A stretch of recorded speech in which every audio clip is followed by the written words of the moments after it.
Assalamualaikum warahmatullahi wabarakatuh. Selamat pagi anak-anak. Bagaimana puasamu hari ini? Lancar? Tetap semangat.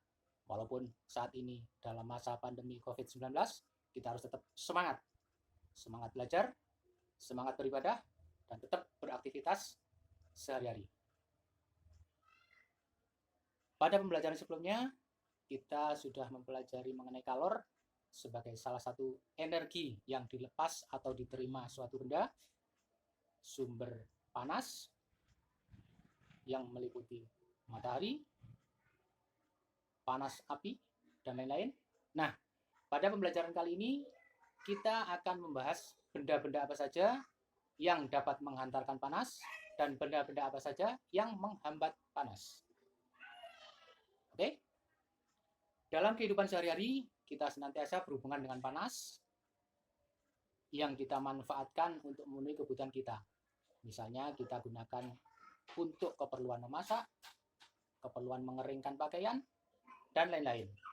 Nah, pada penggunaan tersebut, kita bisa amati ada benda yang bersifat menghantarkan, ada juga benda yang bersifat menghambat panas. Nah, selanjutnya kita bisa melakukan percobaan sederhana untuk membuktikan apakah benda-benda yang ada di sekitar kita bersifat menghantarkan panas atau bersifat menghambat panas. Mari kita ikuti percobaan sederhana berikut ini. Pertama-tama kita siapkan lilin, korek api, dan beberapa benda yang akan kita uji apakah termasuk penghantar panas atau penghambat panas seperti penggaris besi, penggaris plastik, batang kayu, bambu, paku, dan lain-lain nanti. Oke? Kita lakukan percobaan sederhana berikut ini. Pertama-tama kita nyalakan lilin. Kemudian kita uji setiap benda yang akan kita uji tadi dengan cara menempelkan ujungnya pada api. Dan kita amati, kita rasakan apakah ada hantaran panas atau tidak.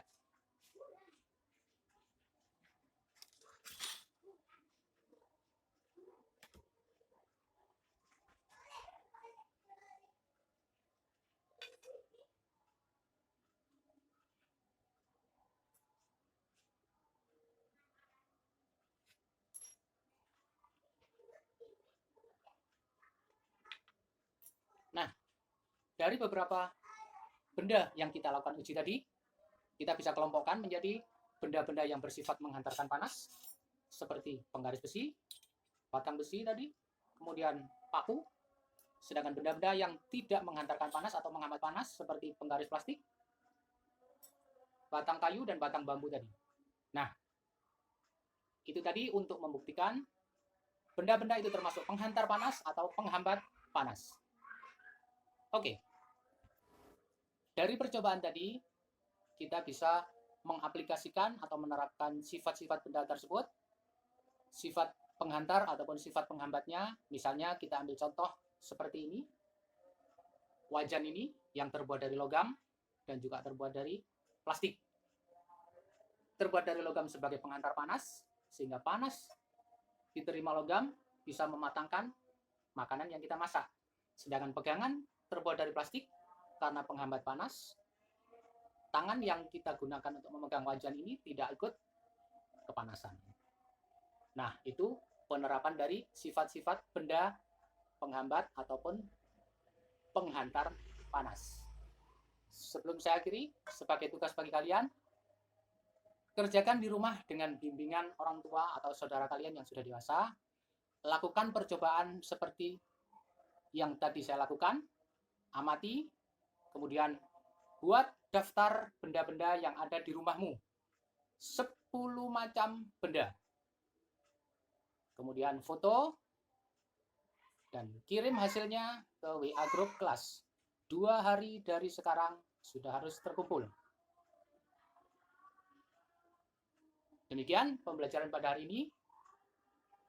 Tetap semangat, tetap belajar, tetap beribadah. Wassalamualaikum warahmatullahi wabarakatuh.